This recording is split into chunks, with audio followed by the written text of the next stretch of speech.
You maniacs! You blew it up! Oh, damn you! God damn you all to hell!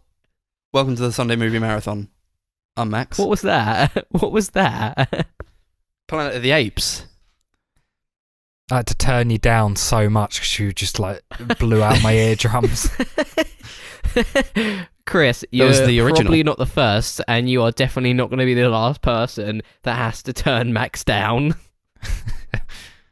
I did it with the microphone away from my mouth, so I'm hoping that didn't pick up as much. But I did shout that.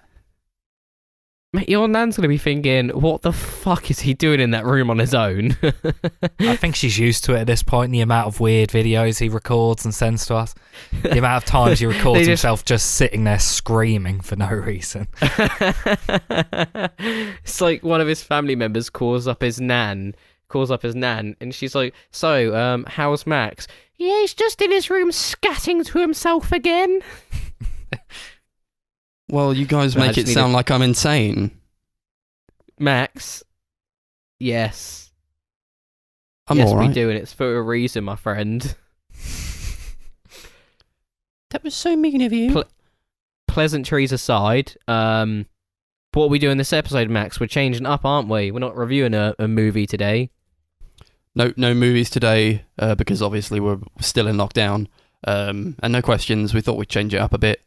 We're doing a review of The Boys, the TV show, Amazon Prime original, seasons 1 and DOS. Yeah, you could almost say we've gone from the Sunday movie marathon to the Sunday series marathon. Yeah, you could almost say that, but also you can't. Well, I just did. Yeah. I'm gonna log onto the Anchor account and just change the name of the podcast to the Sunday Series Marathon. You'll do no such thing. And then no one will ever find our podcast again. And that'll be our 6 episodes of effort wasted for nothing. Yeah. That'd be a damn shame. So, Indeed. season 2 of The Boys has recently came out. I say recently. It was released episodically rather than in full, like the first season. And it came out, I want to say, like maybe 3 months ago.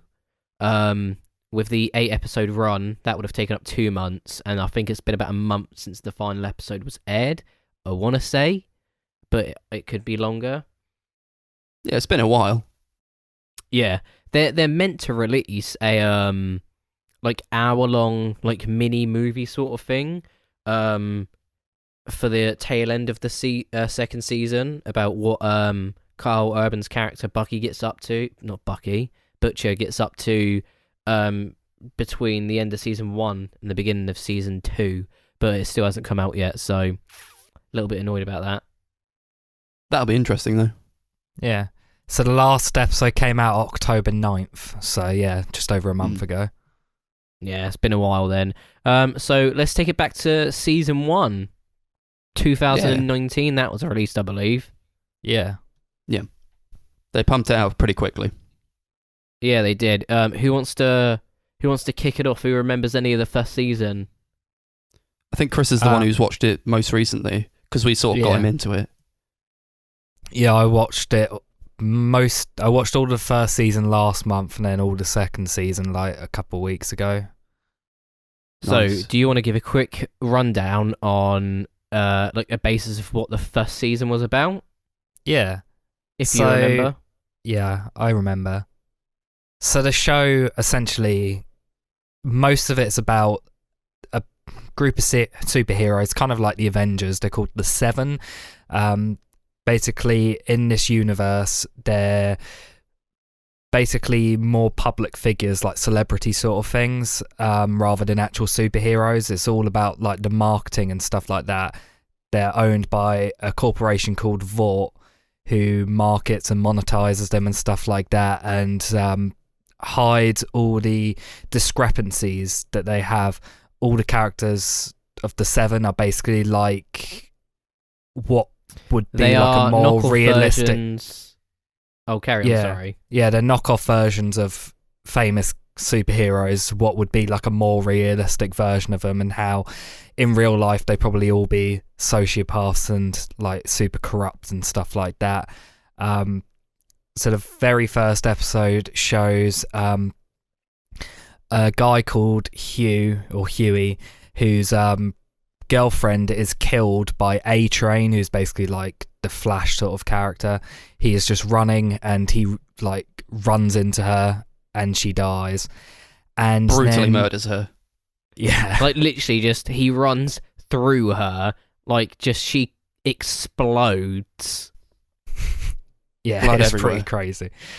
Then he meets a group called the Boys, who are led by Billy Butcher, who's played by Carl Urban. Basically, they're a group of people who are trying to take down the 7 superheroes. Well, they're just trying to take down Vought in general, really, aren't they? Yeah, but mostly they have a vendetta against superheroes. Yeah. And then, just to speed this up, from that moment forth, Huey and the boys just spend the rest of the season trying to figure out, 1, how the supes get their powers and where they come from, and 2, how to kill them or destroy their public status or something like that. And Huey ends up sleeping and falling in love with Starlight, which is one of the newest members of the 7. And then the season ends with the main hero, not main hero, with the main member of the 7. Fuck me, what's his name again? Played by Anthony Starr. Homelander. Homelander, that's the one. Yeah, essentially, it comes out that Homelander raped Billy's wife, which is why Billy hates him especially. She has a kid with Homelander that is the first natural-born superhero, which you find out later in season 2. And then Madeline Stillwell, which is sort of the face of Vought at the time, is murdered by Homelander. But we can get into that as the story unfolds and we talk about it. Indeed. This show is not for kids. Definitely not. Well, there's a lot of violence, incredible gore, and a lot do you mean of no? sex. Yeah. A lot of swearing, especially from Carl Urban, who basically says cunt as punctuation. I fucking love Carl Urban just saying the word cunt in this show. It's like in season 2 where he's getting like taken on by Black Noir and he just shouts, he goes, "Oi, cunt." It's like, yes. Yeah, well, if it isn't the invisible cunt. I fucking love that one. So, I want to start this off by just saying that, like Chris said, this really depicts how superheroes would be in real life. Now, we're obviously all aware of mainly the MCU, so Captain America, Iron Man, Thor, all of these righteous heroes that have incredible morals and would do anything for the greater good, even as exhibited in Endgame, sacrificing their own lives to save the innocent.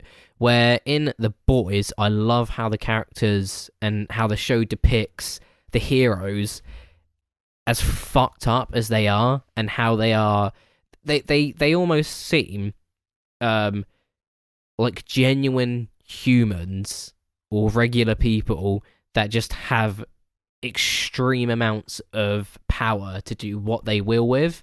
And one thing that always baffled me throughout the 2 seasons of this show is, and they especially picked up on this in season 2, which I found really interesting, was why do these heroes conform and listen to people that they could kill just by flicking them?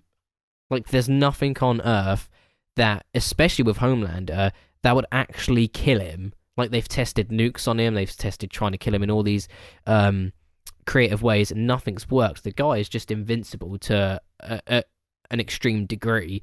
And I just love how the show depicts the genuine effect that will have on one's psyche and their mindset, and just how fucked up they can be. Even the best superheroes like Queen Maeve, for example, who started off as a sort of hero when she began, just ended up being so emotionally and mentally fucked.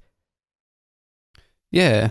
Well, it is quite a realistic depiction of how fame and glory would probably get to a person if they were elevated to a point where people just saw them as gods. So it's very I do like that angle with the realism and the sort of capitalistic angle that they go for in the show. It can get a bit grating for me every so often, but I think it generally stays quite. What do you mean? What part gets grating? With like I'm mostly talking about like season 2. There's quite a bit of like product placement that I just don't really appreciate. I think Chris sort of saw that as well when he watched it more recently. But it doesn't really. It that's about it for me. But obviously, I love that angle that they go for, and the characters, specifically Homelander, who I think is played brilliantly. He's probably the best character in the show. Yes, Anthony Starr was just fucking insane in both seasons. Every scene he was in was just absolutely brilliant. Yeah, his ego is inflated to the nth degree, and I love the final shot of him in season 2, but I think we'll get round to that eventually. I think I know what shot you're on about at the end of season 2, and we'll definitely touch on that later, because if we're thinking of the same shot, I think it is some of the best acting that I've seen in like a streaming service original. When we're introduced to him, he is sort of like you're not as yet in the first episode introduced to these superheroes as being dissimilar to what we see maybe the Avengers as. And I really like the parody element that comes with that, where they sort of flip it on its head and say, you know what, these heroes, they're not heroes at all. So we do get to see Homelander save the kids in the beginning, and Queen Maeve as well, and that's a great scene. But I want to say sort of, that scene is probably what I think that's the only scene in season 1 where you see the superheroes actually fighting crime. Yeah. Because I don't think you ever see any of them, other than when the Deep and Starlight go on their collab mission later on in the season, which is staged anyway. I think other than that, that's the first real time that you see them sort of portraying the hero type and doing something for the civilians. Yeah, well, there's a point, is it in season 1 where Starlight, or Annie, she sees something happening on the street, she's like a girl, you getting like touched up or whatever in an alleyway, and she tries to help her, but then that has like massive repercussions for her, and she gets told off for it, for actually saving her. Yeah, but the thing that I liked about that is, so like the day after, obviously she blew her secret identity by like sort of apprehending these 2 wannabe rapists that tried to rape this female, and like originally the whole company is pissed off at her. She gets a grilling from the character Ashley, which is like the sort of PA for all the soups, and it just this is so true with real life, is that at the time when the victim didn't come forward and it was just all speculation, the 2 guys that went to commit the rape lied about what had happened, and everyone was against Annie. The company was ready to throw her out until the victim came forward, and then it became like this whole sort of, she's fighting for women, all this sort of shit, and instantly the company were like, this is great, this is amazing, like, we want to ride this train, let's give you a new look. Yeah, something I like about a lot of the show is that it's very clear that they are kind of making fun of a lot of how celebrities are treated on social media and stuff like that, and how if you do like one thing wrong, it can like destroy everything and everything can crumble around you. Why are you shining a light into your camera? It's a pen. It's a pen light. Yeah, so you can write with a light. Whoa. You should be like Chandler when he becomes a advertising guy. Maybe, yeah. I'm nearly up to that part in Friends, in all fairness. But yeah, back into the boys. I think they do take I think they are very satirical with a lot of modern day stuff that happens, especially with social media. And I just think the show was so well done. The first season in particular, pacing was amazing. The thing that you'll find with these 2 seasons of the shows is that there's not actually that much action and that many fight scenes that happen throughout the show, but the acting, the writing, the scenes, the pace of the show, it is all done so well, and it's so entertaining, and this is more so in the first season than the second season, that you just never notice it, or it never becomes a real issue. Well, action isn't really the point of the show. The point of the show is breaking it down, basically making fun of how we portray celebrities and stuff like that, how we look at them like they're like invincible people that are better than us when really they're just humans at the end of the day. And I feel like that's kind of what they're going for with a lot of the show. Yeah, which is something I definitely. really like.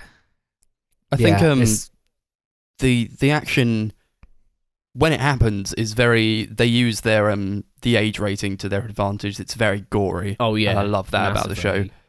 I do think that probably with the CG it'll age quite poorly because I don't think it's very strong there. But as Chris said, that's not like the bulk of the show, and it's still fun anyway. Yeah, luckily that takes up such a small part of the show. It's not something that's like completely going to ruin it.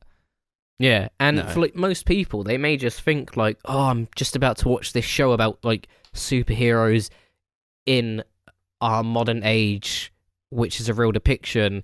And they just may associate that with like DC or like Marvel and think, "Yeah, it's going to be like action heavy, blah blah blah."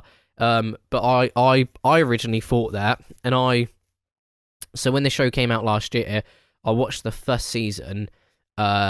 And I really enjoyed it, and I was expecting there to be a lot more action and fighting than there was, but then about like 2 or 3 episodes in, I sort of cottoned on to what was going on. I was like, that's not what the show's about.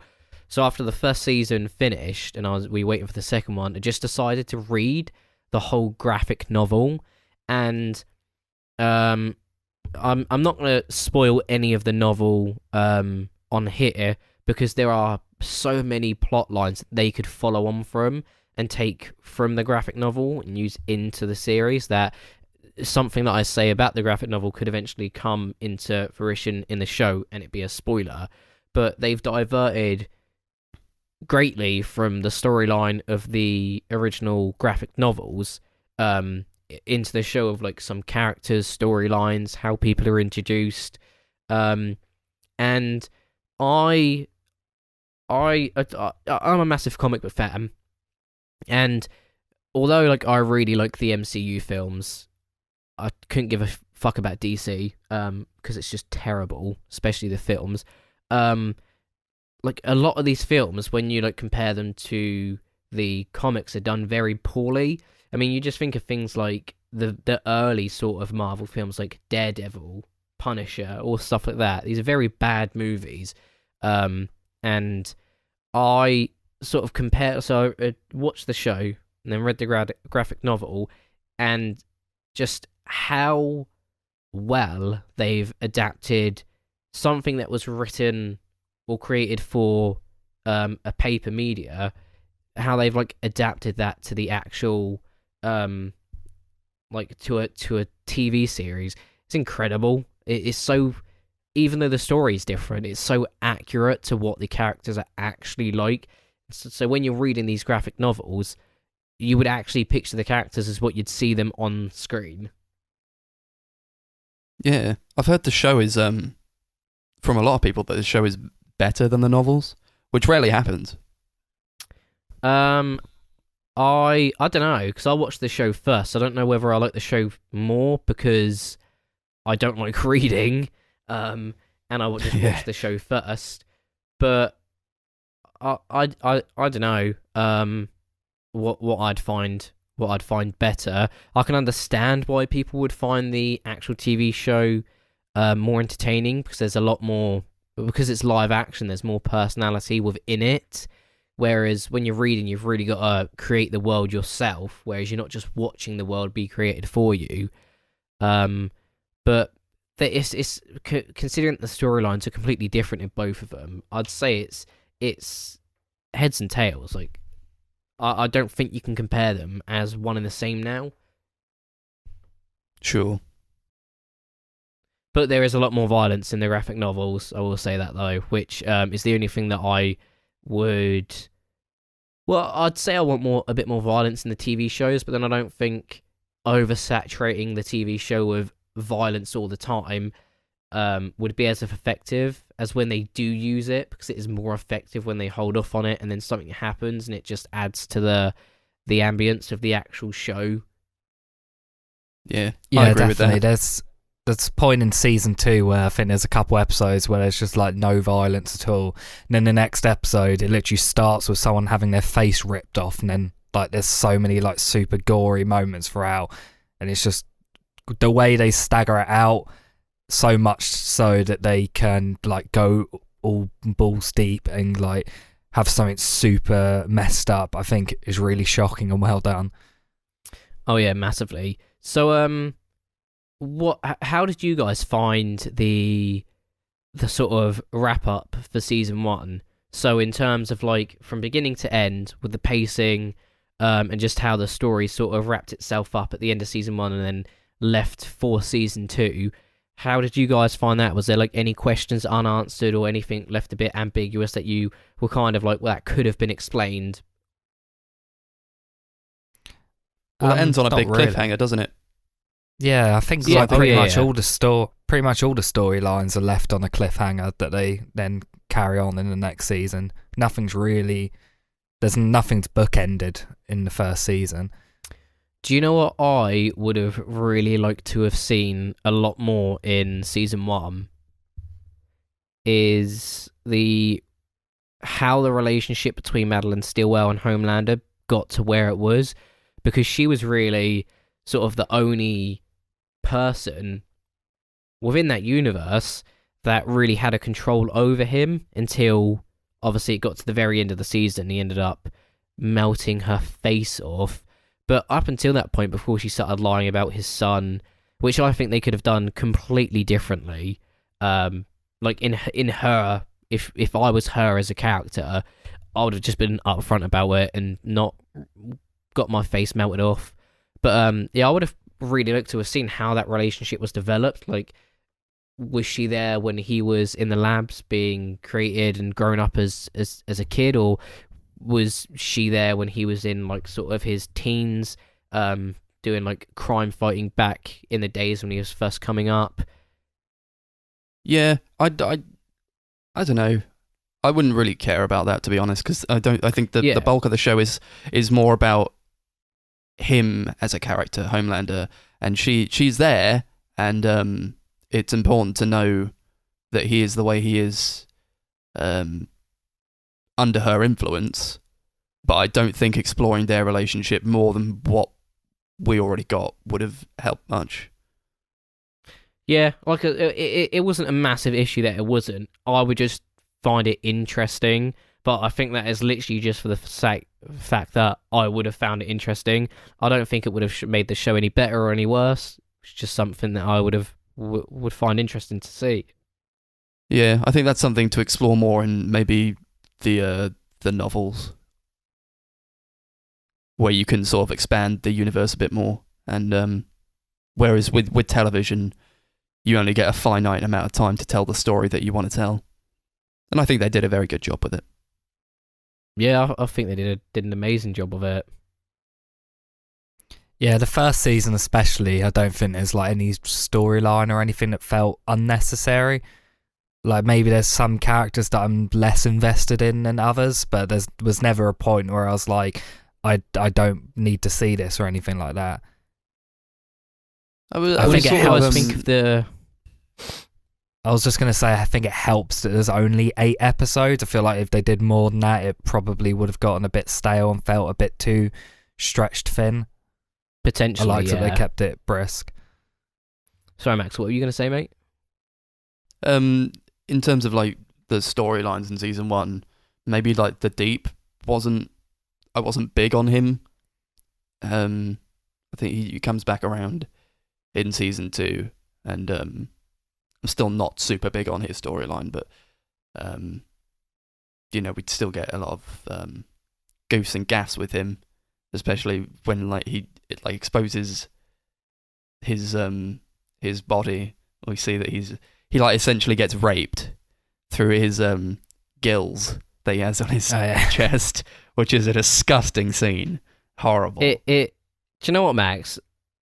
You're exactly like Homelander when he said to the Deep, when he's just gotten over his insecurities of how he looked, and he's like, "Yeah, cover yourself up. It's disgusting."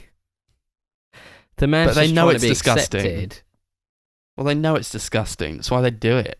And that whole rape scene was like, gee, that made me feel so uncomfortable.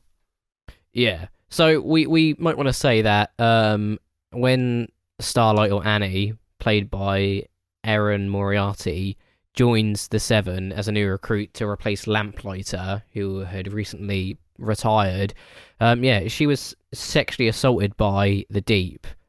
And then it comes out later in the season she's just open about it during like this public like this festival where she's doing like a public speech, and he is then removed from the Seven and put into like this like backwashed fucking city that no one knows of, and he just sort of wallows there for a while and doesn't really do anything, and then that continues to season 2 where he doesn't really do anything.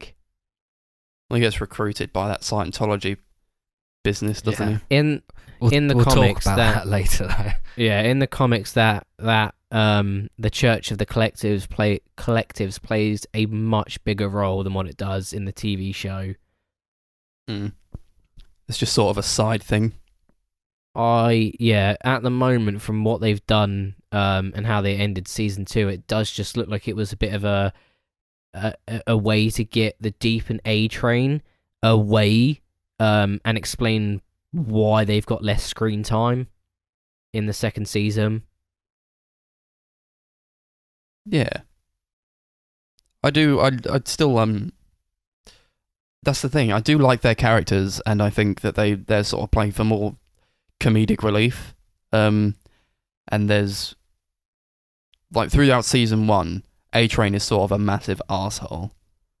Like they all are.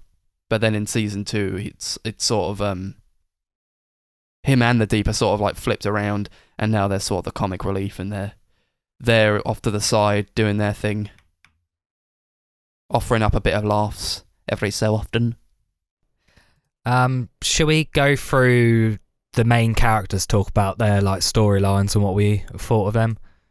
Yeah, go for it. So first on the list is of course Billy Butcher, Carl Urban's character, who's like the leader of the boys, and he hates Homelander because of the disappearance of his wife. He's probably my favourite character in the show, and I think a lot of that has to do with just how great Carl Urban is in the show. I think it really suits him. Yeah. I think his acting for this role is just fucking incredible. Proper British geezer. I like him a lot as an actor as well. I loved him in Dread. I thought he was incredible in that. But I love him in this as well. There was a point in season 2 where I was just watching, and I was just sort of sitting there listening to Carl Urban speak, and I was like, maybe you're just playing your character a bit too English, because no one I know talks the way he talks, like from anywhere in the UK. I'm pretty sure he's exaggerated. Pretty sure he's Australian, not British. No, he's playing a British character, I think. Yeah. He is Australian himself, yes, but he plays a British character. And he's from New Zealand? Yeah, or New Zealand, Australia, one of the two. Same fucking thing. Yeah, he's from New Zealand. Yeah. I do like his story, and where he sort of goes. In this the first season and the second one, I think he's just as compelling. because he's trying to protect his wife, who he has to leave, and her kid, I think, and who he believes is his son in the first season. Is that right?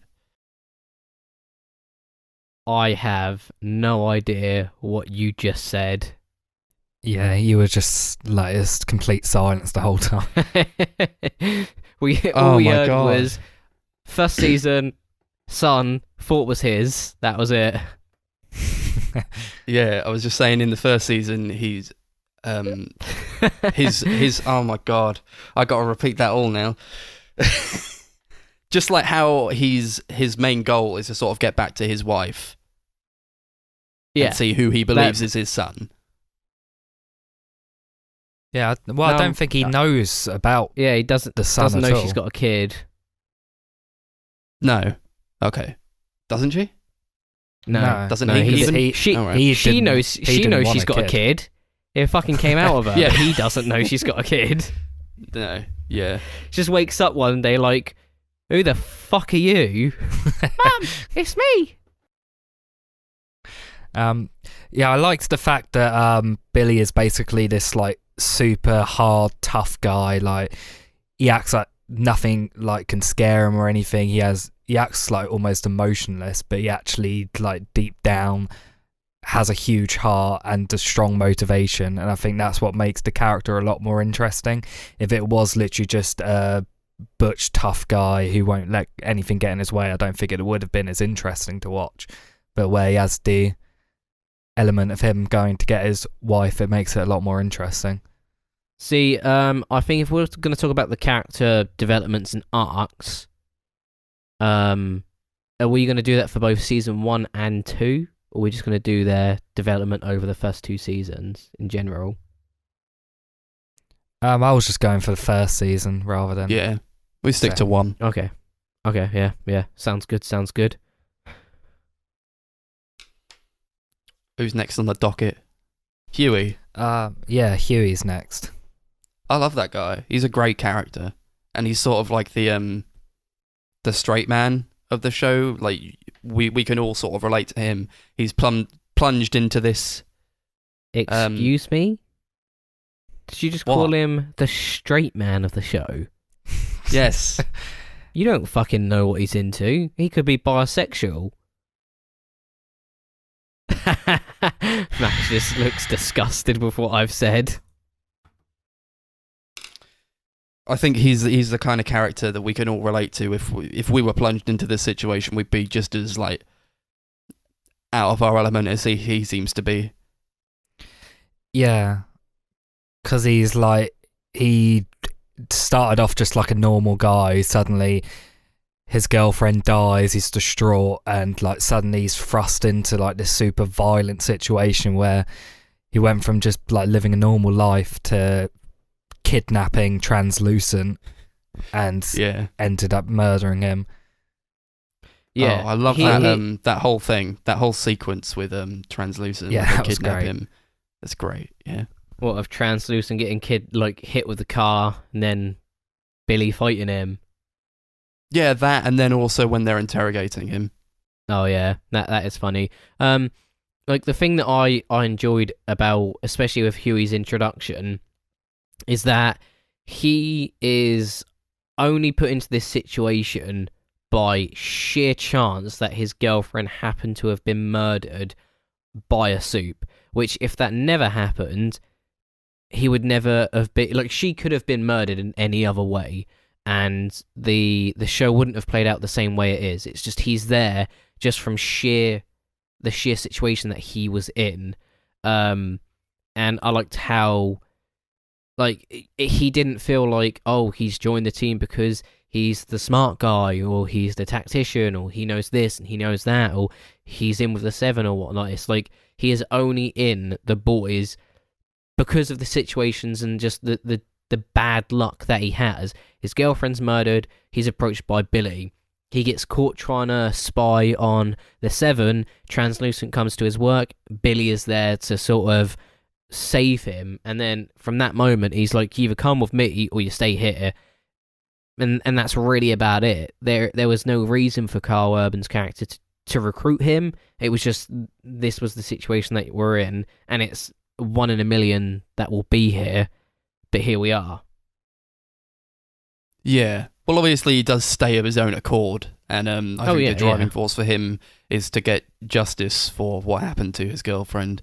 And as he gets turned more into this world and introduced to it by Carl Urban and the boys, he sort of you see him become one of them, and it becomes more than just getting justice for his girlfriend. It becomes like he shares a lot of values with the boys themselves about taking down Vought. Yeah. Well, it's not only that, but you think about it. Throughout the season 1, you're given a backstory to how Billy was recruited into the boys, which was created by, I can't remember the Mallory. So when Carl Urban's wife when Butcher's wife was raped and then supposedly killed by Homelander, he was recruited into the team by a girl called Mallory. She worked for the CIA, but they had a sort of under the books funding team that would work on keeping track of soups and sort of making sure they were kept in line. And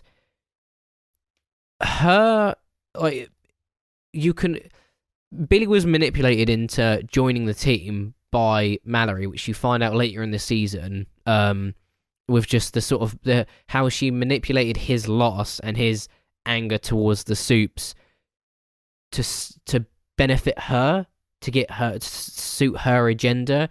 She wasn't a really big fan of the soups. She used a terrible situation that happened with Carl Urban's character, manipulated him, twisted him, and as he says later in the season, she trained him as a weapon and pointed him in the direction of Homelander and sent him off. And then when she was bored, when things got a bit too tough, she left, but he was ultimately there to suffer. Carl Urban's character, or Butcher's character, as well as having a big issue with Mallory for this reason, did the exact same thing to recruit Huey to get him to plant the spy or the bug in the 7 Tower. Did the exact same thing. Yeah, it all comes back around, eh? Well, yeah, but it's just it is then in like the second season. It's the comparison that Butcher is no different to Homelander. He's just got more of a moral compass to him, but he is just as psychotic to go to any lengths, no matter what it is, until his goal is done. And you can really see that in season 1 just by how lack of a shit he gives about anyone else. The amount that he lies to his team to get them all together, how he manipulates people to use them for what he needs, for his agenda to take down, not just like the soups in general, but more specifically to Homelander. Yeah, it's definitely not as cut and dry as it might seem on the surface. No. It's not like the Marvel movies where, like you were saying, everyone like Iron Man and Thor and Captain America, they're the good guys, and here are the bad guys, and they got to take them down. It's the boys, they do questionable things, and they do there's like with like a lot of superheroes, you see like there's a moral code of I will not kill. You got that with like Batman or like Daredevil, I guess. And with the boys, it's more like just any means necessary to kill them, and they don't really care how they do it. They just have to do it. Mhm. Yeah, and you see that in season 1 when they use the retired superhero Messner's daughter against him. They're like, you've not been able to see your daughter for many years for whatever reason. If you help us and give us this information, we'll let you see her again. They eventually do, but then Messner is later killed by fucking Butcher, and without the boys interfering with his life, he wouldn't have been killed. And then, so it is just, it's not just black and white. There's a whole lot of grey in this season, and you do sometimes think like for the first season and a half, there are a lot of times where you look at Butcher's character especially, and you're like, I don't know how or why we're rooting for you when a lot of the stuff that he does is just as bad and awful as what Homelander's character does. Yeah. I guess the only difference is that the show itself is telling you these are the good guys and these are the bad guys. Yeah. There's that great scene in the first season where Homelander and Maeve are on that aeroplane. Yeah, and that's in Maeve the first thinks episode. that Maeve thinks that they're going to save all the people there, but then Homelander just lets them all die. Yeah, and that is literally just to... And that's for like his our agenda introduction to them. That's Is one that- of like the early introductions to like Homelander and like what he's basically like. Because like I Yeah. said, that's the first episode. So like very early on, they're just like, yeah, Is- these that guys the first only care episode? about saving himself. Yeah. I think it's right at the fair end, enough. isn't it? Yeah, it's literally the last scene of the first episode. No, I was pretty sure that the last scene of the first episode was when he shoots down that Congress bloke's plane. Yeah, no, it is. Oh, You're yeah, thinking yeah, of, it is. yeah, you're thinking of the year like 2 or 3 episodes in at this point. Yeah, that is that one. But That's also a great scene. Oh yeah, like yeah. So Madeline Steele was But that's blackmailed. still by, a great introduction to showing that Oh yeah, definitely. 'Cause- Homelander doesn't care about people's lives. He literally just cares about whatever helps him out. Yeah, Mm. because Madeline Stilwell is blackmailed by a congressman for like another state, and he discovers that Compound V is what is injected into children that gives them superpowers. He obviously threatens to reveal this information if she doesn't like settle on his terms for a deal. And at the very end of that episode, him and his little fucking like 10-year-old son are flying back on a private jet, and Homelander just without a second thought just takes this plane out, kills this innocent kid and like the scumbag of a dad that he had. But then it just finishes with a pan of him in midair just like looking down at the plane with no fucks given. And then when you move on to the scene that you two were just talking about where him and Maeve leave a whole plane 150 passengers, and there are kids on there as well, just to die. And just one thing I love about Anthony Starr playing Homelander is, and I think Homelander is my favourite character on The Boys, more so than it is in the graphic novel, and it's by the sheer performance of Anthony Starr, just how he switches from playing a likeable, believable hero to an instant fucking sociopath, like in the drop of a hat. Yeah, Yeah. that's something I really like about him as well. It's more expanded on season 2, but it's like whenever he is interacting with a person, you never know what way he's gonna flip, because like they'll Yeah. say something that he doesn't like, and it's like a flick of the switch whether he just wants to kill them or not. You don't know. And this, like Max said, this is played so much in season 2, and yeah, when we got into season 2, we'll come back around to Homelander's character, because I think Anthony Starr was the standout performer in the second season, hands down. Yeah, definitely. Mm-hmm. But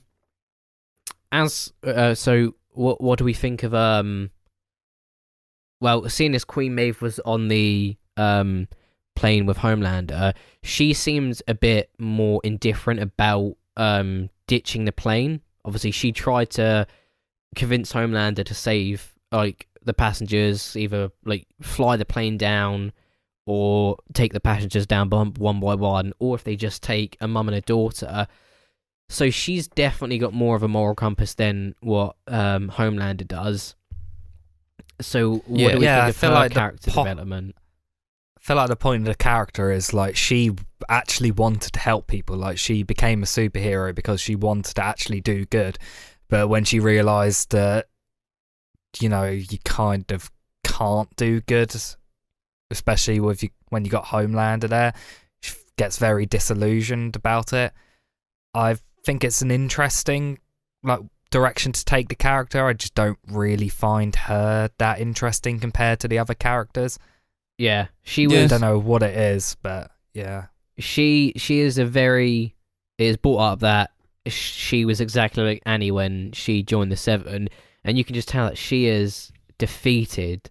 Like, she just hasn't got the will, the energy to take on Vought or try and break the system, so it's easier to conform to it as passively as you can, and just let it be. That's a very popular, I would say, theme in a lot of media as well, where whenever these big companies are trying to depict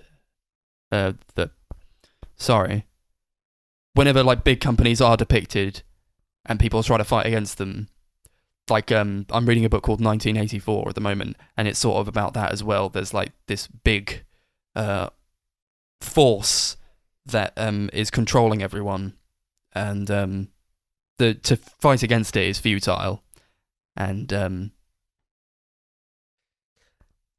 but so people just sort of conform to it, and I think that's very God, Connor's shining his goddamn light into his mouth, putting me off, man. It's turning into a blank. Yeah. So that's those themes are very present in this. Like, you can't fight big business, can you? But you got the boys who are trying to. But I think Maeve is more defeated, and maybe she tried to before, but I think it just didn't work out for her. And I also think there's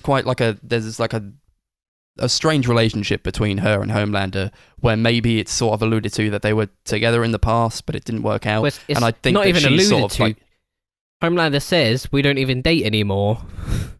right. You Yeah. can't get much more direct than that. Yeah, it's these details I'm forgetting, but I think she's also like scared of him as well, because he's so definitely massively overpowered, I think too OP. Everyone is terrified of Homelander, especially in the second season. Yeah. Do we want to move on to the second season? I would love to, yeah, because there is so much Yeah. that I think we want to talk about with it. Yeah, for sure. So the end of the first season, you find out that Butcher's wife wasn't murdered. She had a kid and was just relocated to a remote area by Vought, and they've known where she is the whole time. The reason Madeline Stillwell was killed by Homelander is because she knew and lied to him. Butcher's aim is to get his wife out of this compound. He gets the chance. She doesn't want to leave, and she just essentially tells him to go. And then his character is broken from that moment on. And we're introduced to a new member of the Seven, Stormfront. Turns out to be Vought's wife, who is a secret Nazi that is using Vought to create a army of white superior super-powered individuals to kill every other race that isn't white. Yeah, they go hard with it. They really do. And I do think that when TV shows bring in like one-time characters, often they can be quite one-note. But I really like Stormfront. I think she was a good addition to the second season. Yeah, I think she brings a lot to the season, and it was very interesting, that plot twist, because obviously you don't find out that she was married to Vought, that she's like 100 years old or whatever the fuck, yeah. and that she used to be a Nazi until like halfway through the season. And I definitely thought that made her a lot more interesting, and it wasn't something that I could have predicted at all. Well, yeah, because at first you sort of think that she's like all right, she's all good, because she's talking with Annie. Annie thinks that maybe she's like sort of on her wavelength, but it turns out she's just as effed up in the A. Just a massive racist. But like, even like, because I'd read all the graphic novels, so in the comics, Stormfront is not a female; it's a male, and Homelander is a clone of Stormfront, or he's created with Stormfront's DNA, some shit like that. So when it came to the twist that Stormfront was married to Vought, and was like, it was known that it was a racist character anyway, and the agenda was the same, but it was a very refreshing plot twist, and it was done very well. Because originally I was a bit confused of why the gender swap happened, and then with the whole girls get it done, which is a mini theme throughout the second season, I almost thought they were trying to be satirical, if that's the right word, to the whole like Marvel scene in the Marvel movie where it was like the all-female scene, and they were just trying to like sort of bash on companies for using that because of the Me Too movement. But then when they obviously gave the plot twist out, and then how her and Homelander, which again isn't in the graphic novel, so it was really refreshing to experience something new from that character. I really enjoyed it, and it was one of the only good gender swaps that has ever been done in a TV show or film that has been for a genuine reason, like they've done to enhance the story, then to fit with like the modern day like criteria, like you need this many females in a film, you need this much screen time, all that stuff. Yeah, you got like the Bechdel test as well, which is like a test for cinema where like two females have to have a conversation at least once in a movie that's not about a man. And I think they do pull that off in this, because it's not like it's probably more hard to do in like a movie where a main protagonist is like a male. It's not often that you'd find two female characters talking about something that's unrelated to them, but they do as you say, double down on that with the girls get it done sort of initiative, which is a parody of I think there was obviously that scene in Endgame. Yeah, hated it. It was. That scene. Do you know what? In the Marvel comics, there is a run of issues called the A-Team, which is just an all-females Avengers essentially.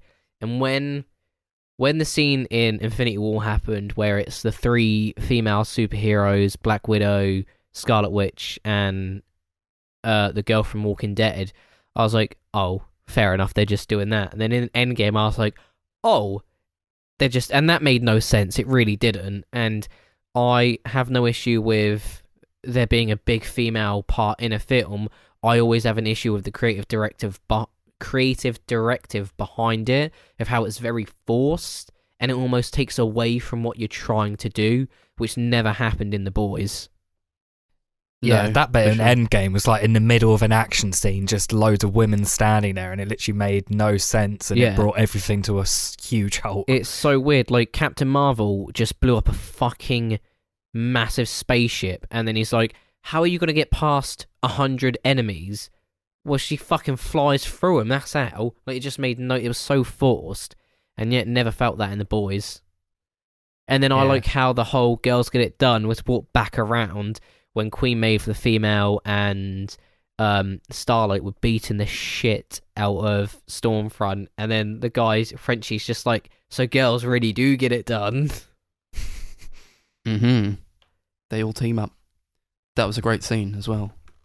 Good action. Good action It was. scene. But Max, on to what you were talking about earlier, because I've been really excited to talk about this one scene in particular that you said about with Anthony Starr's character, not Stormfront, Homelander. One scene at the very end that just showed his acting capability. Mm-hmm. Yeah, he's like, everything's sort of gone cock up for him. He's purely lost his mind at the end of this, and you really see him snap. He's like standing on like a building, wanking onto the city, just saying like, what does he say? Like, I'm the best or something. Do you know that scene was filmed for season 1 but removed because the studio didn't want it in until I think Seth Rogen and the other producer just harassed them to put it in at the end of the second season. Yeah. Yeah. I loved it. It was hilarious. It was really good. And it's I believe that he would do that. He's that far gone now. Well, he hasn't got a bird. It's very fitting. With. Yeah. It's very fitting for where the character went throughout the season and what happened in the last episode. Yeah. There are a lot of scenes with him where he's very close to snapping, and you see him sort of like, I don't know if there are like more visions with him, but he's like, he gets like visions of like mowing down a crowd with his laser vision. And he's like, he just doesn't care anymore. Well, my favourite part of season 2, I would have to say, comes in the last episode, and it is an Anthony Starr. In the last episode? And it is it's an Anthony Starr moment, and it's when he comes down and his son. So throughout this season, Homelander's been trying to get close to his son, and then Stormfront tries to use his son and Homelander for her own agenda, and then Homelander's son like just fucking uses his laser vision, just absolutely destroys Stormfront. Homelander comes down and sees his girlfriend with like one arm, no legs, and she's just burnt to a crisp after he has just killed a bunch of soldiers that work for his company.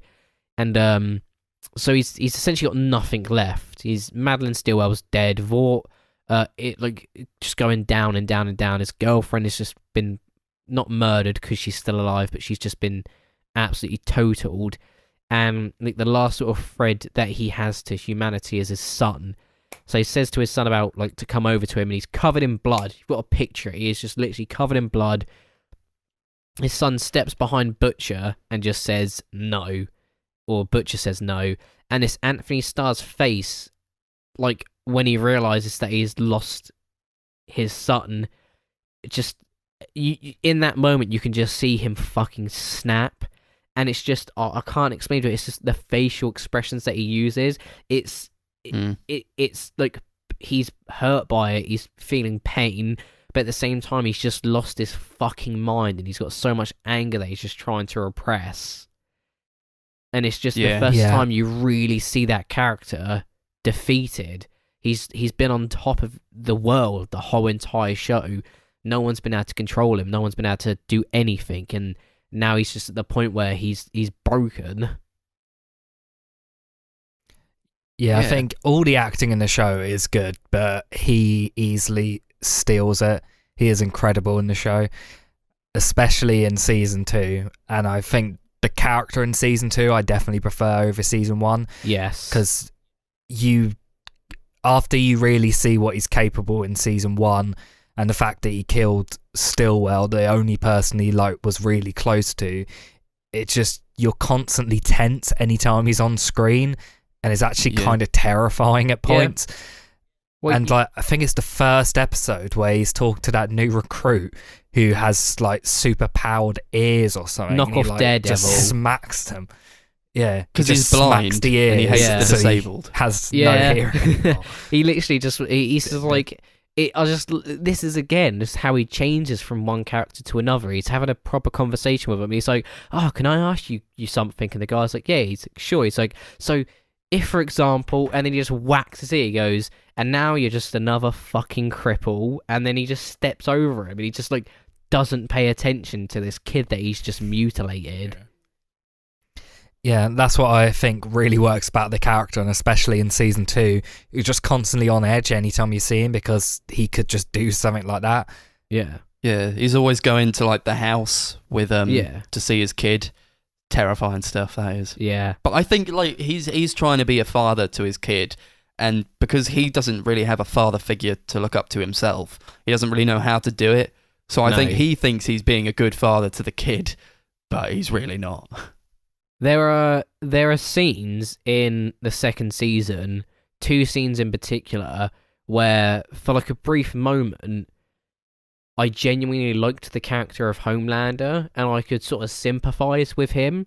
So the first scene is when he first takes Ryan away from his mum, So Ryan is Butcher's wife's son with Homelander, and they go to like Vought World or something, and they're trying to have a meal, and they're like him and Stormfront are just bombarded with people asking for pictures, and his son sort of has an anxiety attack, and it's just he turns around, he's like bends down, he's like, "Oh, are you okay?" And he shows genuine concern for his son. He picks him up, tells everyone to move, flies him away back to their cabin, and it's just a genuine moment in the show where he does just act like a father and show compassion towards someone else, because throughout the whole entire season 1 and 2, nothing has been more important to Homelander than his public image, and he just ignores all of that for the want of making sure his son is okay, and it's just a very fatherly thing to do, and I liked that.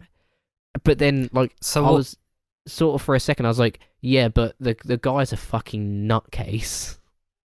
What I got from that whole storyline with him and his son wasn't that he genuinely cared for his son and wanted to be a good dad. It was more the fact that if he brings him up to basically be a new him, that will look good on him, because he can like use that father figure aspect as like good publicity and stuff.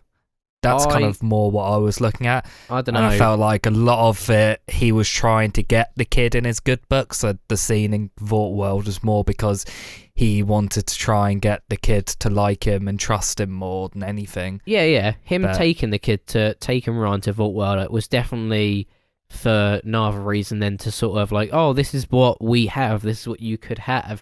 But then there are just moments when that facade slips, like that moment where he like has an anxiety attack and he's a bit overwhelmed, and like the sort of bravado slips, and it's just him genuinely caring for his kid. But I kind of thought that was more like him putting on a front. He was trying to make the kid think he cares, because I'm not sure he actually really does care for the kid at all. I think he does. Otherwise, he would have just murdered Butcher's wife the moment he landed in the first season. There would have been no other reason to keep her alive, other than because his son would have fucking hated him.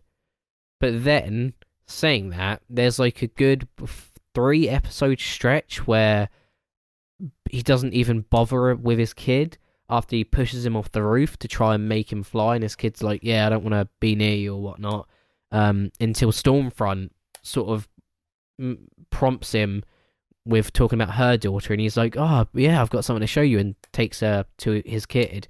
But I will say, I genuinely think that Homelander himself does care about his kid, because in the comics, Homelander's greatest weakness is his humanity. Not in terms of he has humanity, but humanity itself. And I reckon there are just very few scenes in the second season that genuinely everything just slips away, and you see just him being a parent, which is then overshadowed by him murdering like a room full of people. Yeah, I think that Homelander does care for his son. Yeah, fuck but you, only Chris. to the extent. No, I'm gonna play devil's advocate for a second here. Nah, fuck But Chris. only. Let me speak, goddammit. Fuck you too. But only. You're trying my patience, boy. But Sorry, he does care for the kid. He does care for him, but only to the extent that he sees him as himself.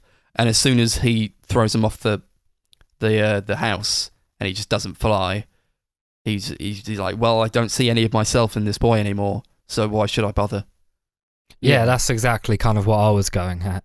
Yeah, no, I can definitely understand where you're coming from with that, because obviously, like I said, there's a 3 episode stretch where he just doesn't even bother with his kid, and it would be exactly what Max says. He just doesn't see much potential in training his kid to be like him. He could see it as it going nowhere, so he gives up on it. I don't know whether they were going for, like, in some scenes to give him the look of caring about his son. That's what I took away from it, but it could not be what they've gone for. It could just be how I'm interpreting it. But the end of the second season, like, quite confused me. So Queen Maeve blackmails him to leave everyone alone, because there's found footage of them leaving the plane to die. And it's like, yeah, you can either leave us alone and let Butcher take your son, or you can ruin your public image and actually have your son. And he does just pie off his son in the end. He just lets him take him. Yeah, well, to him, his image is everything. Well, yeah, exactly. As soon as he's not perceived by the public to be this superpowered god that they worship, he's nothing. Mm. But then, like what one of you two alluded to earlier about him turning up to the rally, and he just envisions murdering like 90% of the crowd with his laser visions. Do you guys think that's going to come up in, like, say there's like 4 seasons of this show? I wouldn't expect there to be any more than 4. I don't think they could go maybe a 5th, but I think if they push it more than that, it's getting to the I point hope it of ruining finishes the at show. 4. I think 4's the perfect number where it doesn't get stale. No, but I think that it's going to come up in some point. I think that is sort of a premonition of what is going to happen in later seasons. Homelander is going to snap, and he is going to publicly murder thousands of people. So do you guys see that happening? What do you guys think of that scene in particular? I loved the Yeah. scene. I thought that it actually happened. Yeah, same. Yeah. Because I just feel like that's where I wouldn't put it past the show to do something like that. No, I feel like that's something that maybe in the last season would happen. Like maybe the last season's going to be about him snapping and then everyone having to turn against him and bring him down, and kind of that would be the point where the show would end, maybe. Yeah, But I think if there's any time skips in the show, I think if there were to, I can envision it that there'll be a few time skips between season 2 and 3, and then 3 and 4, and if they end on 4, where Homelander's son is growing up with a normal family, and Homelander will either kill his foster family that he's grown to love, and I have a big feeling that the series is going to end with Ryan killing Homelander. possibly. It's possible. Or John, Could happen. as his actual name is. John Homelander. That's his name. Quinstantine. That's his full name. Yeah, I think any more than 4 seasons is probably overkill. But even like with season 2, they ended it in a way like sort of the opposite to how they ended the first season. No cliffhangers at all. It was sort of like an ending.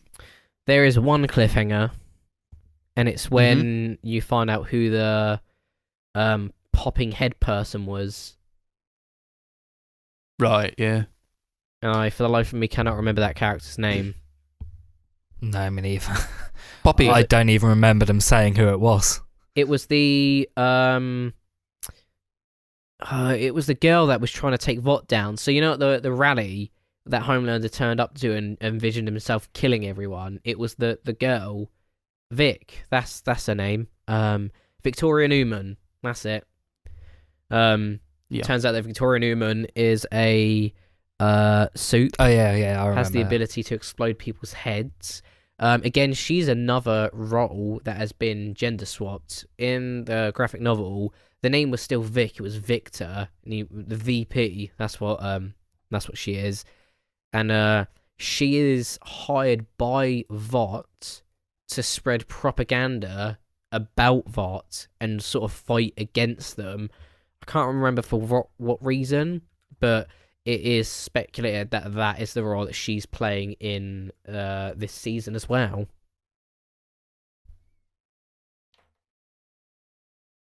Yeah. Yeah, would be interesting. But what were you gonna say? So going back to the character list, what did we think of Butcher's development in season 2? I think they did a bit more with him this time around. He was probably the main one of the boys that got a lot of attention, and I still love the character. Still love Carl Urban in the role. Shit, Connor's dying. Oh well. But yeah, still have him in the role. And Just dribbled on himself. I didn't dribble. Oh my God. I spat the fucking water out. It went all over me. Yeah, I liked that they added much more of the humanity to Butcher. Like, showed that he genuinely cared for people. Like, introduced his family as well. I thought that was an interesting development, and showed that his dad basically was like psychologically abusing him as a kid. Physically as well. How it, and how it that was a great scene. led to his brother's suicide as well. Weren't they both in the Lord of the Rings movie? Yeah. Carl think so. Urban was. Yeah, and so was the other guy. Yeah. I don't know who he played, but they were both in same Lord of the Rings movie. But yeah, you find there's a lot of backstory with Carl Urban's character, and this is why I said for the first 1.5 seasons, the moral line between, the comparison between Homelander and Butcher was very skewed, and they were essentially the same person. But you're given backstory about Butcher's brother Lenny, who took his own life. I want to say due to the abuse that their father. That's what it's alluded to. That is pretty much what they. I think they pretty much flat out say that. And it's because they basically say about how Billy like got strong and moved past it, but his brother couldn't. Yeah, and there's a brief incident at school that's like mentioned of Carl Urban's character. So Butcher, like beating a bully up, and he just like, pardon me. And he's just wailing on this kid, just unrelentless and not stopping. And he's like gonna kill this kid. And then his brother Lenny comes over and sort of calms him down. And then his aunt or nan, whoever, says that Huey reminds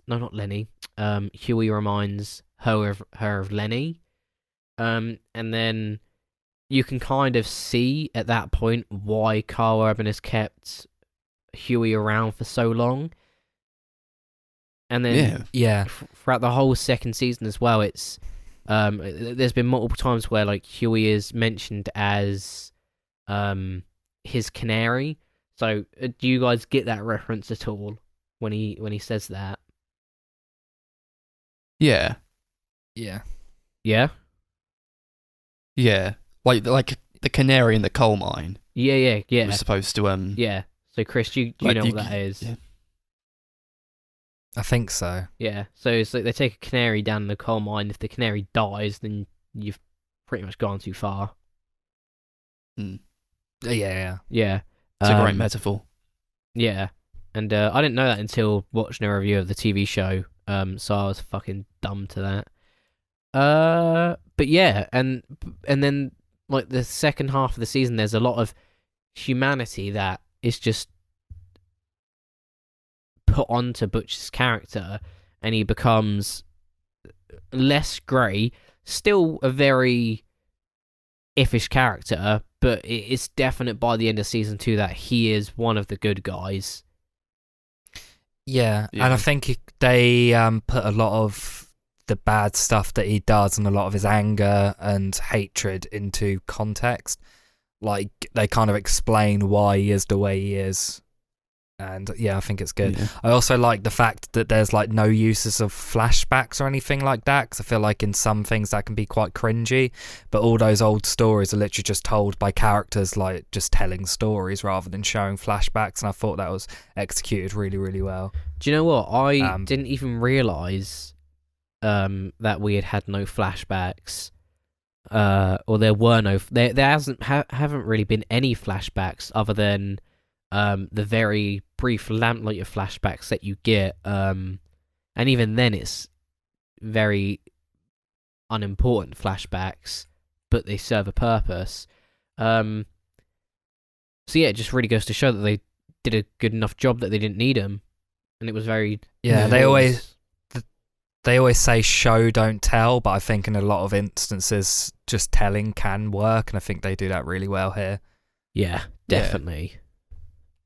There is cause for it.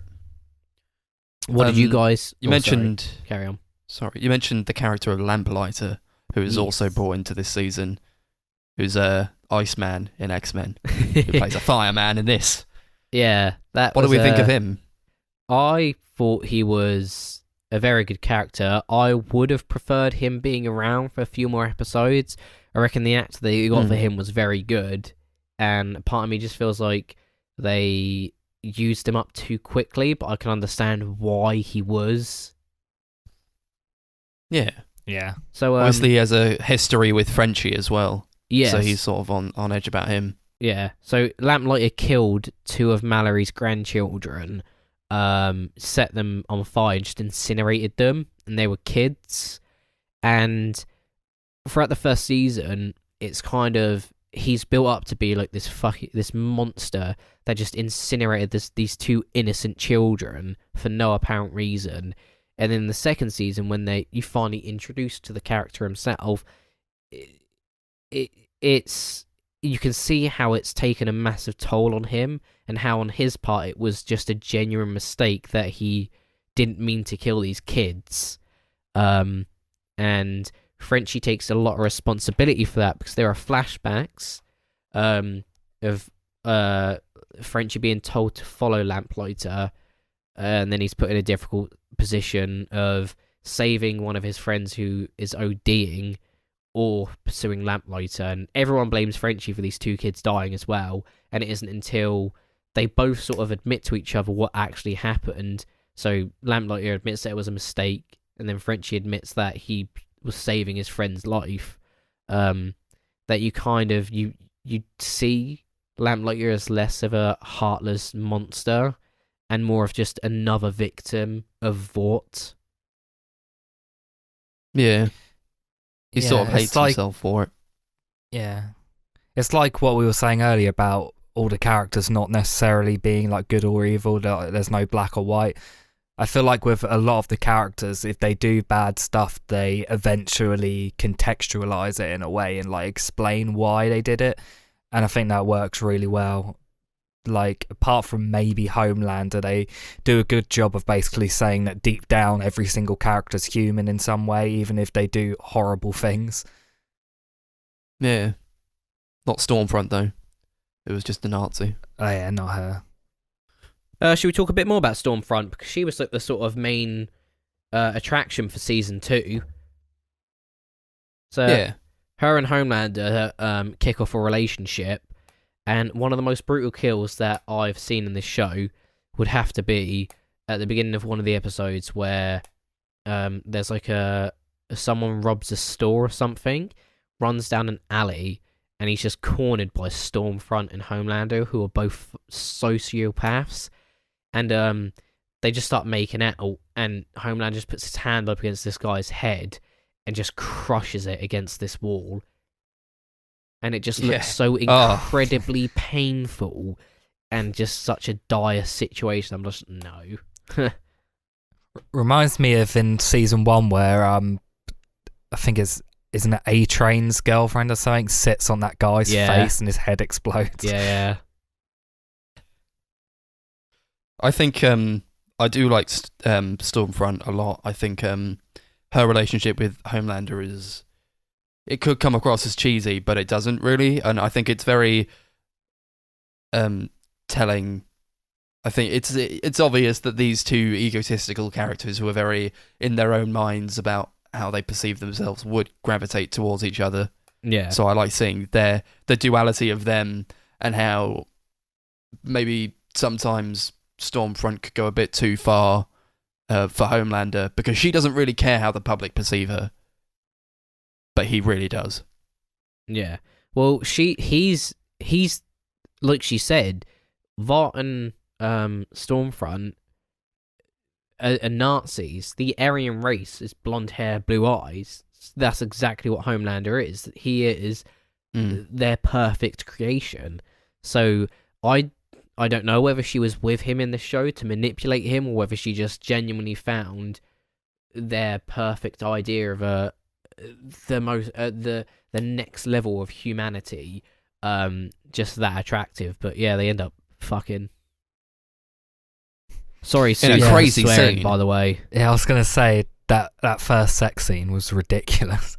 They're like smashing the room, throwing each other Yeah. around. They start like Having sex in flying while midair. having sex. Yeah. It was I hilarious. like the next time you see her room, it's got all like the scaffolding and stuff up for construction where they're trying to fix everything. Very Yeah. good. Yeah, I think the character's really, really interesting. I was worried when she first got added in that Yeah. she would like feel unnecessary because, like Max said, a lot of the time when you add a character in just like midway through a show, it can feel a bit like cheesy or corny. Yeah. And it doesn't really work. But her character was interesting enough and played well enough that I think it. Yeah, it was just who really was good. the actor that played her? Her name begins with A, but for me, I can't remember. Aya Cash. Aya Cash, that's it. Yeah, very, very, very good. I've not seen her in anything else. To be fair, other than Carl Urban, I've not seen any of these characters in any other films, TV shows. But I'm shocked at why, because every role just seems so perfectly cast for these characters. Yeah, I think Yeah. a lot of them I've seen them in like things here and there, but never like playing like a lead character or anything. No, No, I mean, well, like, sometimes it just takes the right role for someone to really relax into and to give someone their break. I think that's done. yeah. It's done wonders for their careers. I would be surprised if Carl Urban, Anthony Starr, and Jack Quaid, who plays Huey, if they are not seen in so many more shows, just for their performances within the first season and especially the second season. I think everyone's acting in the second season was just up another level. Yeah. But especially them three.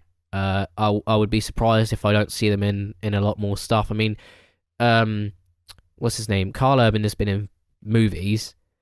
Anthony Starr has been the main character of a 4-season show, Banshee, which I watched some clips of and it seemed relatively good.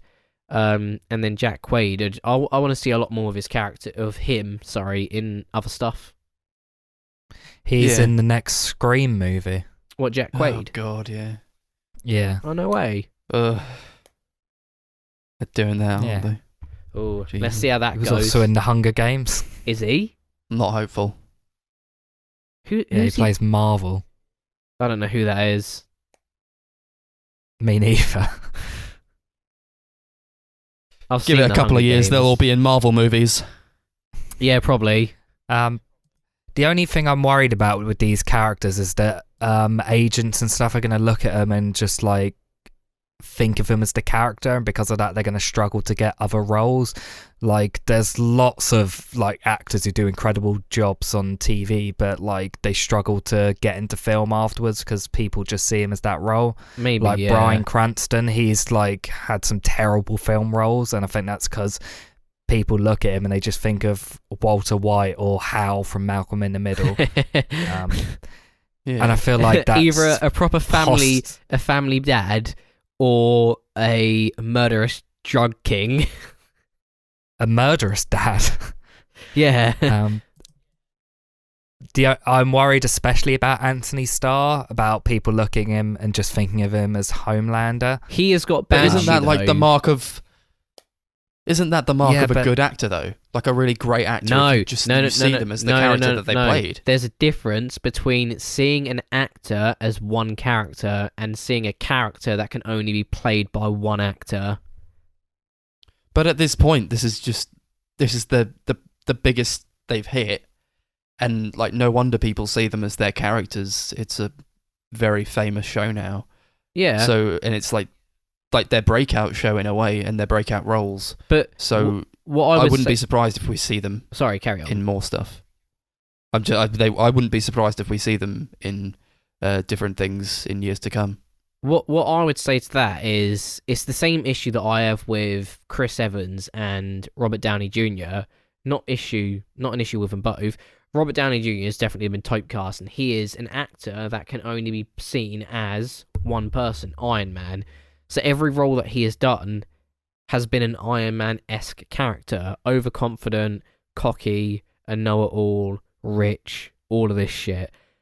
Chris Evans, however, went from doing Captain America and playing a goody two-shoes to then doing Knives Out, playing the opposite to his character.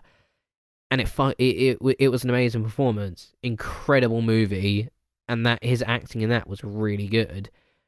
I just do not want these actors to be typecast, really. Yeah. That's what I'm worried about. Anthony Starr is incredible in this. Hopefully he does go on to do something else. I guess we'll have to just see what he does next. But yeah, I'm just worried that he'll struggle to find roles because people will just look at him like Homelander and want him to be in roles like that. I could see Jack Quaid playing like a good villain in like a movie, just because he reminds me of someone that can like portray a character that like something like the Riddler, not playing the Riddler, but playing someone as he's got the look for an intelligent person that doesn't need to fight with brute force, but with intelligence. Yeah, I think out of like the main cast, I feel like he's the one that especially will probably go on to do something after. Yeah, I wouldn't mind seeing Carl Urban in something other than Dredd or the character that he played as Butcher. He's been in quite a lot of stuff. Maybe put him in something he's in like all those The Star Notebook Trek films and stuff. Like, yeah, just reboot The Notebook and just put Carl Urban. He normally just acts in like action movies, like he's in the Star Trek movies. He was in Thor Ragnarok. Was he? Yeah. Dredd. I always forget about that. He was in there we go. Doom, the film with Dwayne Johnson. Yeah. Guarantee that film took place in a jungle. But Doom? Oh, as in the film based on the game. Oh shit, he is in Doom, isn't he? Yeah. Yeah. Put him in a dramatic role. So, the only thing that I have to talk about now is what do you guys think of the relationship development between Starlight and Huey? For me, I like their dynamic, but it's sort of they're sort of like on and off, and I think they should just stay one way or the other. But the show is sort of they are now, aren't they? They slept together, and now. I wouldn't say they are necessarily on and off. I mean, they slept together once, and then they just carried on seeing each other. And then at the end of season 2, they're sort of officially a couple now. Starlight doesn't have the fear of having to run and hide, which was her biggest issue. I wouldn't say it's like a Ross and Rachel sort of thing, where it's they get together, they've broken up, they get together, they've broken up. There were genuine concerns. No. I love their relationship, in all fairness. The only thing that I do not like about this TV show is that at the beginning, in the first episode, Huey's like told to be this like pushover nerd that like has a hard time talking to girls, and like his girlfriend's like, oh, you were so much of a nervous wreck that I had to ask you out. And then he's like having banter with Starlight, and it's like this guy clearly doesn't have any issues of being confident. I didn't believe. Maybe it's because at that point he's just been so broken he just stopped caring. Well, like, he doesn't really care if what that he loses. could happen to me at some point, I would really appreciate it. You never know. Maybe if your girlfriend gets killed by a superhero, you'd change the same. I don't have a girlfriend, so we're gonna have to supplement that in for one of you two. Someone's gonna have to die. Yeah. Holding your hands. I vote Reed. I vote Craig, the person recording. Fuck you, Craig. There are a few other things that I wanted to bring up. Max briefly brought it up earlier, but the usage of product placement in this season is really, really bad. Can you remind me what product placement is in season 2? Because for the life of me, I cannot remember. So there's two main ones. That's Fresca and Almond Joy. Oh, right, yeah. They're just brought up so much. Like, the Fresca one, I feel like is maybe meant to be a joke, but I'm not 100% sure, because that's with the Scientology group. In the graphic novels, you don't know whether there is a chemical mixed in with the Fresca that sort of controls the people that drink it, which is why when the head of Vought goes to see the head of the Church of Collective and he offers him a Fresca, he says, no, that stuff tastes like shit. But then when he's having a meeting with Butcher, he makes his own Fresca. So it's not that he doesn't like the taste. That's what I got because I read the graphic novels. But for a lot of people that are watching this on Amazon, they probably haven't read the novels. So it is just product placement at that point because there's no backstory behind it. Yeah, I did think that maybe it was something like that, like maybe they were spiking it, that's why they bring it up so much, but because they didn't do anything with it, it literally did just feel like pointless product placement. And the other one, Almond Joy, that was like really bad. Characters constantly talking about how they like the taste of Almond Joy and stuff like that. It was really awful. I want to say that may be because Black Noir's one weakness is Almond Joys. But then at the same time, nuts. It kind of doesn't make sense to always bring it up as much as they do. Yeah, he's got a nut allergy. Yeah, that was a good scene. That was a funny scene. It's like this super powered guy, just a shadow in the night brought down by like chocolate bar. Wow, any man would be shoves it in his mouth. She's like, yeah, nuts. Oh, hey, Max, all I'm going to say is if I put my nuts in your mouth, are you telling me you'd be absolutely fine with it?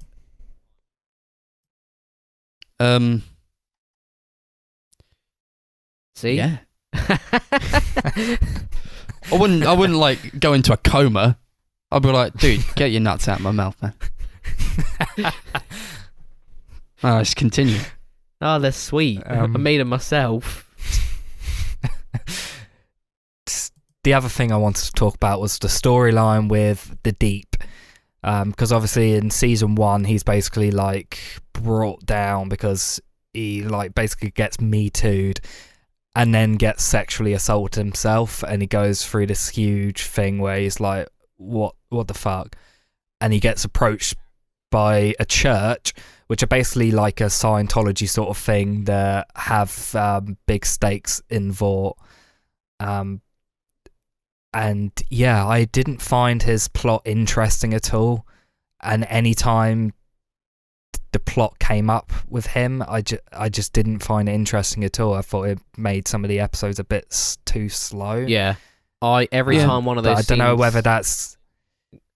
whether it's because I just don't really find the character that interesting or what. And then they brought A-Train in, and that didn't help either. Well, like I said, I think they just needed a way to sideline those two characters and not have to explain why they weren't getting so much screen time, because the Church of Collective in this season went absolutely nowhere. It does just feel like a side plot that was put in there intended to keep these characters in their own little bubble while the actual season went on, but they could bring them back any time without having to kill them off.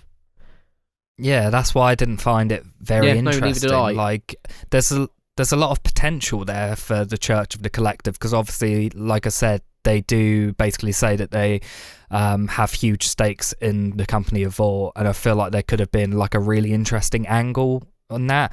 Don't know if they talk about that more in the graphic novel, but that's what I thought they were going to head in more, and I wish they had of. Yeah, because I think it would have been so much more interesting if that happened. Yeah, and maybe they'll bring it in the next season, but every time the Deep or A-Train came on screen, or any time the Church of the Collective was just brought up, I found myself zoning out. I really didn't care about that storyline because it was just had no effect on the overall plot.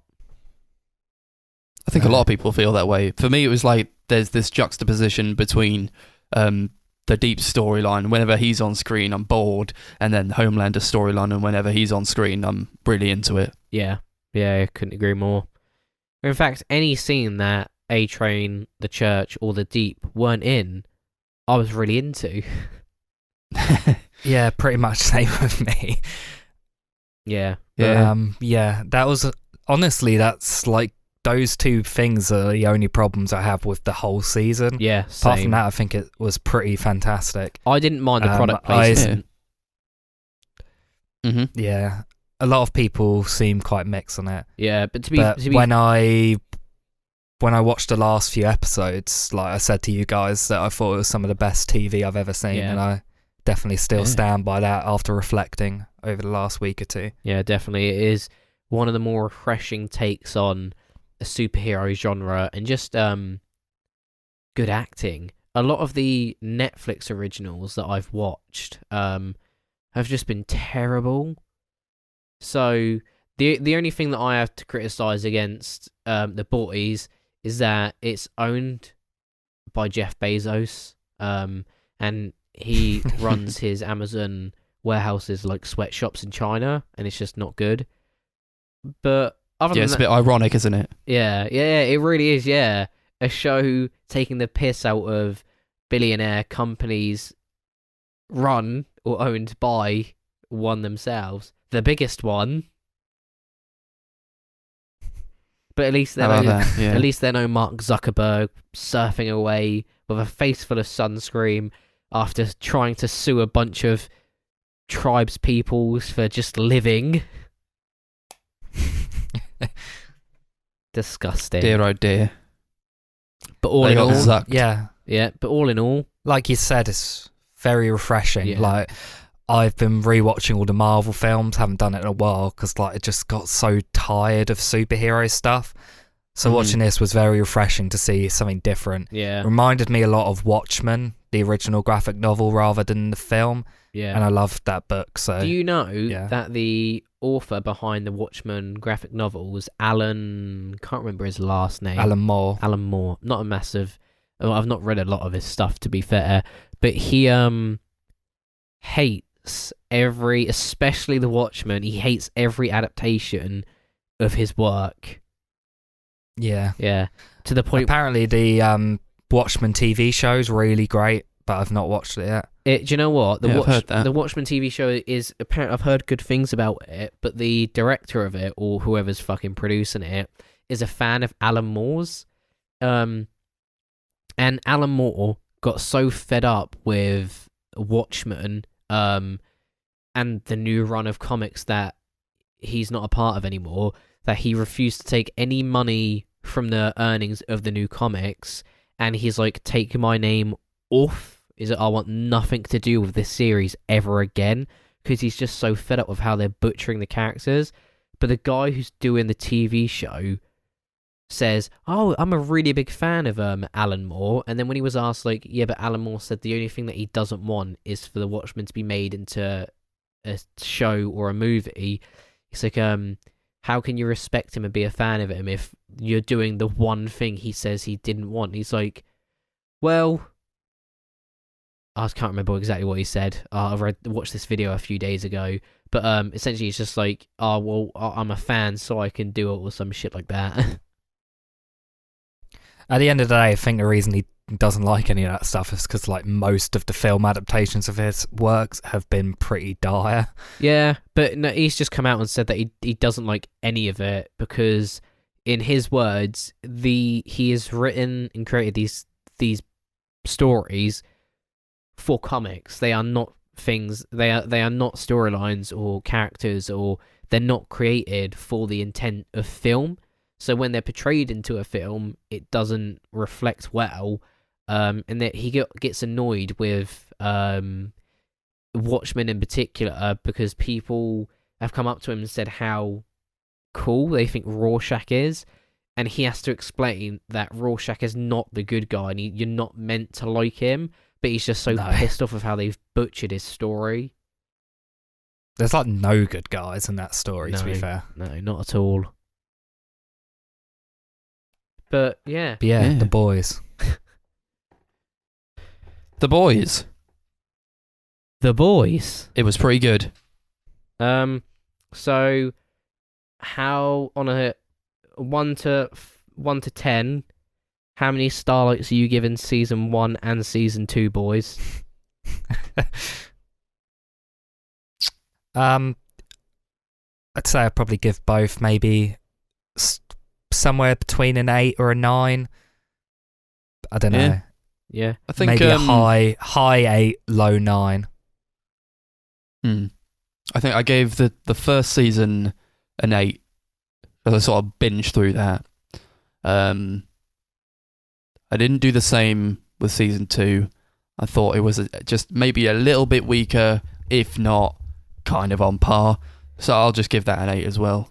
Yeah. I really enjoyed it. I would give the first season 9 starlights out of 10, and then the second 8, just because the first half of the season was pretty dull, and the whole Church of the Collective thing didn't really go anywhere, and it was just boring to watch.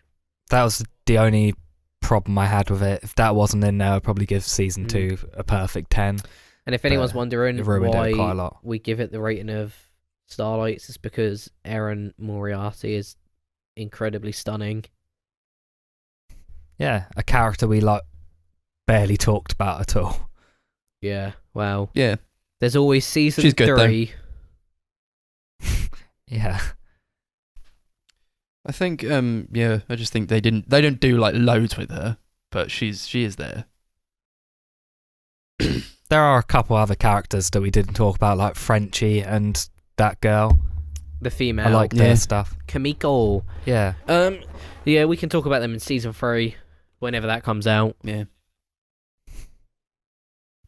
I'd like to say this is probably like I'm not like super into like the Marvel and DC universes. That I do like a lot of them in the Marvel universe. But The Boys is probably The Boys is probably the best superhero thing that they've got going on today. I think I'm just more invested in this than I ever have been in any Marvel movie or DC movie, apart from Logan. But this is sort of like the perfect remedy to all the schlock and the oversaturation of the superhero market we're seeing today. I'm not gonna lie, Yeah, I'd gotten very bored of like the Marvel movies after rewatching them again, and the whole superhero genre in general. But then earlier this year we saw New Mutants, and it just revitalized my opinion on superhero movies. Yeah, well, that movie is kind of a 1 in a million. Very glad we good saw film. that. Yeah. Yeah. If you haven't seen New Fantastic Mutants film. yet, I recommend you go watch it. I'd probably say this is my favourite superhero-related thing since Thor Ragnarok. Yeah. Mm-hmm. If I take the whole being a Marvel fanboy away for a second and just go strictly on enjoyment, then I would say that The Boys is probably my favourite superhero thing at the moment as well. Mm-hmm. Keep it up, at least for another couple seasons. Go on. You can do it, Seth Rogen. We believe in you. Don't make another grown-ups movie. Yeah. Or no Neighbours. He's Don't make another Neighbours. Pineapple Express. Yeah, it's really weird that Seth Rogen's one of the producers on the show. Oh, I loved it when they were doing a panel at Comic-Con for season 1 of The Boys. And this is at the time when season 9 of Game of Thrones had came out, and the writers Dan and Dan had cancelled like 10 minutes before their panel. And Seth Rogen was just like, at least I actually showed up, and he's like, I'm not a writer or a producer of the of Game of Thrones, but I'll answer your questions if you want. And then he just had all these audience members that were fans of The Boys just asking Game of Thrones questions. He was just taking the piss. Brilliant. Nice. What I a like guy. Seth Rogen. Yeah. And on that note, we're going to end it. Yeah. Thank you very much Indeed. for listening to episode 6 of the Sunday. No, episode 6 of the Sunday Movie Marathon. Stay safe. We've got more to come every Sunday. One day, Thank you for listening. I'm going to get Max so confused. He's going to be like, thanks for watching episode like 20 and it'd be like episode 19. And I'll be like, ha ha, gotcha. No confusion here, my boy. And then Max would be like, yeah. All correct in the old noggin. And then Max would be like, yeah, but what have you achieved? And then I'll just sit there and realise that my life is nothing, and then cry. Thanks for listening. But at least you achieved slight happiness for a brief second. Confused the Macker. Thanks for listening.